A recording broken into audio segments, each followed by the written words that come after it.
Pindi report bureau chief Chaudhry Haroon Shahzad کے ساتھ اسلام آباد میں نظام المدارس پاکستان کے زیر اہتمام پاک چائنا فرینڈشپ سینٹر میں ڈاکٹر طاہر القادری کی تفسیر قرآن، اصول تفسیر، حدیث نبوی صلی اللہ علیہ وسلم اور سیرت طیبہ پر مبنی 5 کتب کی تقریب رونمائی کا انعقاد کیا گیا۔ تقریب میں مشائخ اور علماء کرام سمیت دانشور، اسکالر اور مختلف شعبۂ زندگی سے تعلق رکھنے والے افراد نے شرکت کی۔ علماء کرام اور مشائخ نے کہا کہ پیغام رحمت للعالمین صلی اللہ علیہ وسلم کو عام کرنے کے لیے ہر سطح پر انتہا پسندی، دہشت گردی، فرقہ وارانہ تشدد اور عدم برداشت کی رویوں کے خلاف بھرپور جدوجہد کی ضرورت ہے۔ شیخ الاسلام ڈاکٹر محمد طاہر القادری نے امت کو علمی اور فکری رہنمائی فراہم کی ہے اور دہشت گردی اور فتنہ خوارج کو بروقت بے نقاب کیا ہے۔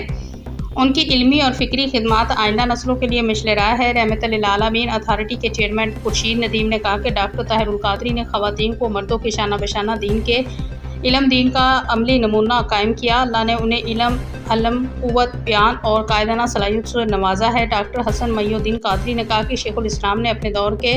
ہر اہم موضوع پر قلم اٹھایا اور موجودہ فکری انتشار کے ماحول میں امت کے اتحاد اور یکجہتی کے لیے ان کی یہ تصانیف مشعل راہ ہیں۔ کینیڈین اسکالر شیخ احمد بدرا نے کہا ہے کہ پاکستانی عوام عاشق رسول ہیں اور ڈاکٹر طاہر القادری کی تصنیف اسلام کو درپیش چیلنج کا قابل عمل حل فراہم کرتی ہے۔ منہاج القرآن کے ناظم اعلیٰ خرم نواز گنڈاپور اور جسٹس ڈاکٹر سید محمد انور جج فیڈرل شریعت کورٹ اور سابق vice president international Islamic university doctor Sajid ur Rahman نے کہا کہ ڈاکٹر طاہر القادری کی ہر تنصیف تحقیق اور جستجو کا اعلیٰ نمونہ ہے اور یہ اس بات کا ثبوت ہے کہ علم کے چشمے ابھی خشک نہیں ہوئے۔ پیر سید علی رضا بخاری سجادہ نشین